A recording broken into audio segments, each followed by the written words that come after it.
Dead on arrival sa ospital ang dalawang binata matapos mahagip ng jeep ang sinasakyan nilang motorsiklo sa kahabaan ng Barangay Rojas, Solano, Nueva Vizcaya, madaling araw kahapon. Kapwa residente ng Binugawan, Casibo, Nueva Vizcaya ang mga biktima na edad 18 at 21. Batay sa investigasyon ng Solana PNP, parehong patungong timong na direksyon ang motorsiklo at ang jeep nang mangyari ang insidente. Nag-overtake umano ang jeep at aksidenteng nahagip ang mga biktima.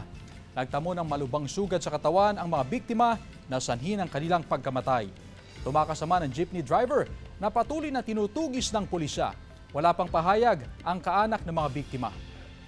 Samantala, subuko na sa mga otoridad ang 60 anyos na driver at pahinante ng jeep sa kanilang lugar sa PNP Hingyon, Ifugao at sila'y ipinasakamay naman sa Solana PNP. Natakot daw sila kasi baka kuyugin daw sila, kaya tumakbo sila. Hindi nila napansin, may mga CCTV dun sa area. Pinalito na kaso sa kanila, reckless imprudence resulting to double homicide.